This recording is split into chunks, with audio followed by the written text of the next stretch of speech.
বর্তমান সময়ে পৃথিবীর অলমোস্ট প্রতিটা মানুষ মোবাইল ফোন ব্যবহার করে থাকে, যেটা তার জীবনের একটা অংশ হয়ে দাঁড়িয়েছে।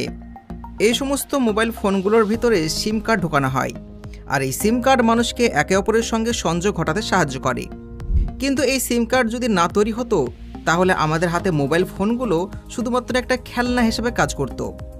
ডাব্বা হে ভাই ডাব্বা, जो किसी का काम में नहीं, এই কথাটি আপনারা কোথাও না কোথাও শুনে থাকবেন। যাই হোক, মোবাইল এবং সিম কার্ড তো আপনারা দেখলেন, তবে আপনাদের মনে কি এরকম প্রশ্ন কখনো জেগেছে, এই সিম কার্ড কিভাবে তৈরি করা হয়, আর এটা বানানোর জন্য কোন টেকনোলজি বা কোন মেশিনের ব্যবহার করা হয়? তো চলুন আজকে আমি আপনাদের এই ভিডিওতে দেখাই ফ্যাক্টরিতে কি করে সিম কার্ডগুলো তৈরি করা হয়, আর এইগুলো কীভাবেই বা কাজ করে থাকে। আজকের ভিডিও একটু স্কিপ করবেন না, একদম শেষ পর্যন্ত সঙ্গে থাকুন, কারণ ভিডিওতে এমন কিছু ইনফরমেশন রয়েছে যেগুলো হয়তো এর আগে আপনারা কোথাও শোনেননি। তো চলুন শুরু করা যাক আজকের ভিডিও। এখন এখানে যে আপনারা ফ্যাক্টরি দেখতে পাচ্ছেন, এখানে হাইটেক 5G সিমগুলো তৈরি করা হয়। সিম কার্ডগুলোকে তো আপনারা সবাই দেখেছেন, এগুলো আসলে ঠিক প্লাস্টিকের টুকরো।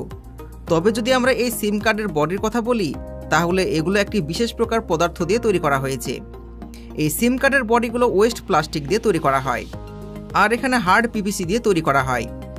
এগুলো একটি বিশেষ প্রকার প্লাস্টিকের দানা, যার মধ্যে পরবর্তী পদক্ষেপে ম্যাস্ট্রো ব্যাচ দেওয়া হয়। এখানে আপনারা যদি ম্যাস্ট্রো ব্যাচ সম্পর্কে কোনো ধারণা না থাকে, তাহলে আপনাদের বলে দিই, এই ম্যাস্ট্রো ব্যাচের সাহায্যে প্লাস্টিকগুলোতে রং দেওয়া হয়, যার ফলে এগুলো রং বেরঙের আকার ধারণ করে।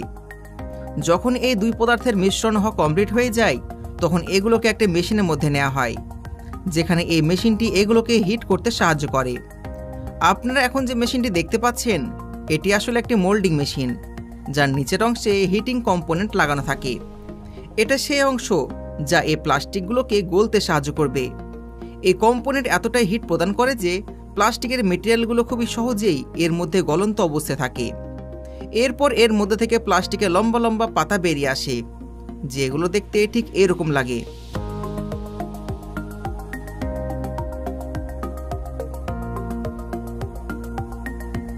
যেমনটা আপনারা দেখলেন কিছু মুহূর্তের মধ্যে কিভাবে এই মেশিনটি প্লাস্টিকের দানাগুলোকে প্লাস্টিকের সিটে রূপান্তরিত করে ফেলছে।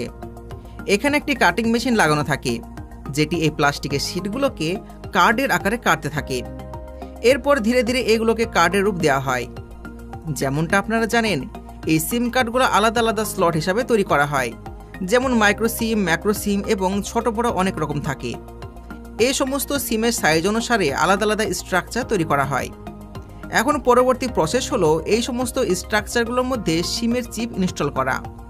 আসলে এই স্ট্রাকচারগুলো তৈরি করার পর এর মধ্যে একটি বিশেষ ধরনের গ্লু দেওয়া হয়, অর্থাৎ আঠা, যার সাহায্যে স্ট্রাকচারগুলোর মধ্যে সিমের চিপ খুবই সহজে ইনস্টল হয়ে যায়। হ্যাঁ, এই সিম কার্ডের মাধ্যমে আপনারা নিজেদের মোবাইল ফোনে নেটওয়ার্ক পান, যার ফলে খুবই সহজেই একে অপরের সঙ্গে সংযোগ স্থাপন করতে পারেন। এই চিপ আসলে একটি সিম কার্ডের সবথেকে ইম্পর্টেন্ট অংশ। এতক্ষণ তো আপনারা দেখলেন এই সিম কার্ডের ফ্রেম কিভাবে তৈরি করা হয়, তবে চলুন আমরা এখন দেখে নিই এই সিম কার্ডগুলো কিভাবে তৈরি করা হয়। তো এটা তৈরি করার জন্য সর্বপ্রথমে কম্পিউটারের ব্যবহার করা হয়, যার মধ্যে কিছু প্রোগ্রামিং করা হয়। এখন যদি আপনাদের মনে প্রশ্ন জাগে যে এই প্রোগ্রামিংগুলো কিভাবে করা হয়, তাহলে এই সমস্ত চিন্তাভাবনা আপনারা আমাদের ইঞ্জিনিয়ারদের উপর ছেড়ে দিন। আপনারা এই ভিডিওতে যে মেশিনটি দেখতে পাচ্ছেন, এই মেশিনটি আসলে প্রোগ্রামিং করে থাকে। সব প্রথমে এই সেটিংগুলো চেঞ্জ করে এই স্টার্ট বাটন প্রেস করা হয়। এই ফ্যাক্টরির মধ্যে অন্যান্য ফ্যাক্টরি থেকে গোল্ডেন চিপ নিয়ে আসা হয়, যা কিছুটা এরকম দেখতে। আপনাদের জানিয়ে রাখি, এই গোল্ডেন চিপগুলোর ওপরে সিলিকনের লেয়ার লাগানো থাকে। এই সমস্ত গোল্ডেন চিপগুলোকে ফ্যাক্টরির উপস্থিত একটা কনভেয়ার বেল্টের উপর রেখে দেওয়া হয়। ফ্যাক্টরিতে একটি সিএনসি মেশিন থাকে, যেগুলো প্রতিটা কোম্পানি আলাদা আলাদা বাইরের অংশ ছাপিয়ে থাকে, আর এই মেশিনটির মধ্যে এই চিপগুলোকে একটা একটা করে অ্যাটাচ করা হয়। এখন আপনাদের মনে প্রশ্ন জাগতেই পারে, আসলে এই সিম কার্ডগুলো কিভাবে কাজ করে, আর এর মধ্যে এমনই বা কি কম্পোনেন্ট থাকে যার সাহায্যে এত দূর থেকে মানুষের সঙ্গে সংযোগ স্থাপন করতে পারি।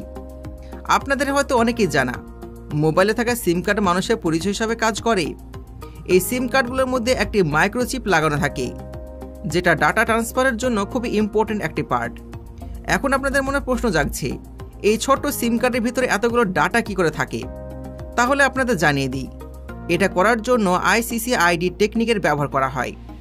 এছাড়াও এই চিপের মধ্যে কিছু সিকিউরিটি পিন ইনস্টল থাকে, আর এগুলো শুধুমাত্র তখনই অ্যাক্টিভেট হয় যখন এই সিমটি কোনো ফোনে লাগানো হয়। এছাড়াও এই সিম কার্ডগুলোর মধ্যে ইন্টারন্যাশনাল মোবাইল সাবস্ক্রাইবার আইডেন্টিটিও থাকে। এই সিম কার্ডের মধ্যে পার্সোনাল আইডেন্টিফিকেশন নাম্বার এবং সিকিউরিটি পিন উপস্থিত থাকে। এখন আপনাদের জানিয়ে দিতে চাই, এই সিম কার্ডের মধ্যে দুই রকমের টেকনোলজি ব্যবহার করা হয়। একটা হলো জিএসএম আর আরেকটা হলো সিডিএমএ। আপনারা অনেকে এই কথাগুলো কোথাও না কোথাও শুনে থাকবেন। তবে এই দুটোর মধ্যে মোবাইল নেটওয়ার্কিংয়ের জন্য সিডিএমএ সবথেকে বেশি ব্যবহার করা হয়। তবে এই দুটো সিম কার্ডের মধ্যে যেগুলো জিএসএম সেগুলো সব ধরনের ফোনে ব্যবহার করা হয়। এখন যদি আমি আপনাদের প্রশ্ন করি এই সিম কার্ডগুলো কিভাবে কাজ করে, তাহলে কি আপনি উত্তর দিতে পারবেন? যাদের জানা রয়েছে তারা নিচে কমেন্ট বক্সে আমাদের জানাতে পারেন, আর যারা জানেন না তাদেরকে আমি জানিয়ে দিচ্ছি। তো সব প্রথমে এই সিম কার্ডগুলো মোবাইল ফোনের ভিতর লাগিয়ে মোবাইল ফোনটিকে অন করে দিলেই মোবাইল ফোনে নেটওয়ার্ক আসতে শুরু করে, এবং এই সিমগুলো সব প্রথমে নিজের আশেপাশে এলাকায় উপস্থিত জিএসএম নেটওয়ার্ক খুঁজতে শুরু করে। যখনই এই সিম কার্ড নেটওয়ার্ক খুঁজে পায় তখন ইমিডিয়েট সেই নেটওয়ার্কের সঙ্গে জুড়ে যায়, আর এই সিমের মধ্যে যে জিএসএম লাগানো থাকে সেটা ফোনের ট্রানজিস্টরের সঙ্গে কানেক্ট করে থাকে, যার ফলে আপনারা পুরো পৃথিবীর যে কোনো জায়গায় যে কারোর সাথে কথা বলতে পারেন ফোন লাগিয়ে। চলুন আবার পুনরায় ফিরে যায় সে সিম কার্ড ম্যানুফ্যাকচারিং করাই, যেখানে এই ফ্যাক্টরিতে সিম কার্ডগুলোর বডি পার্ট তৈরি করা কমপ্লিট হয়ে যায়।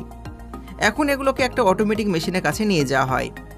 এই মেশিনটি এগুলোকে এক এক করে এগুলোর প্যাকেটের মধ্যে ঢুকিয়ে দেয়। যখন এগুলো সম্পূর্ণ তৈরি হয়ে যায় তখন এগুলোকে বাজারে পাঠিয়ে দেওয়া হয়। বর্তমান সময়ে যদি আমরা ভারতের কথা বলি তাহলে এখানে অনেক ধরনের সিম কার্ড উপস্থিত রয়েছে, যেমন জিও, এয়ারটেল, ভোডাফোন, বিএসএনএল ইত্যাদি।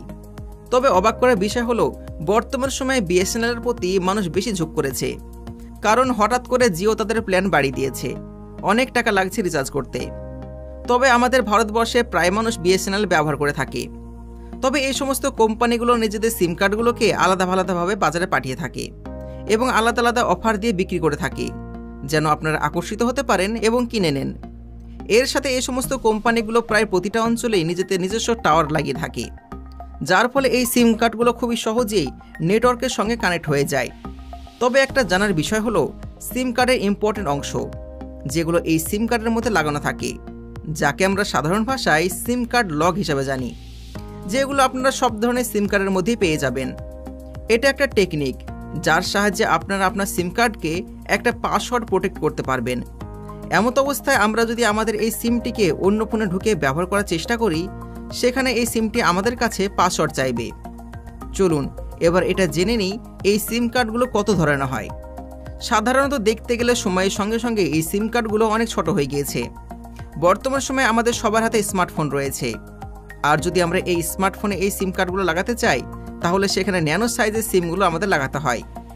আর একই জায়গায় যদি আমরা আগের দিনের ফোনের কথা বলি তাহলে সেখানে আমরা বড় বড় সাইজের সিমগুলো লাগাতে পারতাম, কিন্তু সেই জায়গায় বর্তমান সময়ে মাইক্রো বা ন্যানো সিমগুলোই বেশি ব্যবহার করা হয়। তবে যদি আমরা এই সিমগুলোর সাইজের কথা বলি তাহলে সবপ্রথমে আসে ফুল সিম, যেটা সম্পূর্ণ সাইজের একটা সিম, যার আকার সাধারণত একটা ক্রেডিট কার্ডের সমান ছিল। এগুলো 1991 সালে বানানো হয়েছিল। পরবর্তীতে এগুলো ধীরে ধীরে ছোট সাইজের বানানো শুরু হয়। টেকনোলজি যতই উন্নত হয়েছে ততই বাজারে দেখতে পাওয়া গিয়েছে ছোট সাইজের সিম। তো ছোট সাইজের সিমগুলো সবপ্রথমে কিপ্যাড ফোনগুলোতে ব্যবহার করা হতো, যেগুলো সাধারণত এখন বাজারে বিক্রি হওয়া সম্পূর্ণভাবে বন্ধ হয়ে গেছে।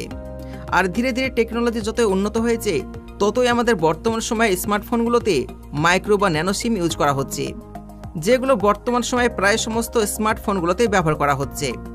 তবে এটা দেখে মনে হচ্ছে টেকনোলজি যত উন্নত হবে পরবর্তীতে আমাদের মোবাইল ফোনগুলোতে আর সিম কার্ডের প্রয়োজন হবে না। আপনারা হয়তো অনেকেই ভার্চুয়াল সিম কার্ড বা ই সিম কার্ড সম্পর্কে শুনে থাকবেন।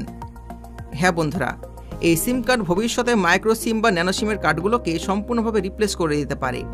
তবে আপনাদের এই বিষয়ে মতামত কি কমেন্টে জানাবেন। যদি আজকের ভিডিও তথ্যবহুল মনে হয়ে থাকে ভিডিওতে লাইক করবেন, চ্যানেলকে সাবস্ক্রাইব করবেন। ধন্যবাদ।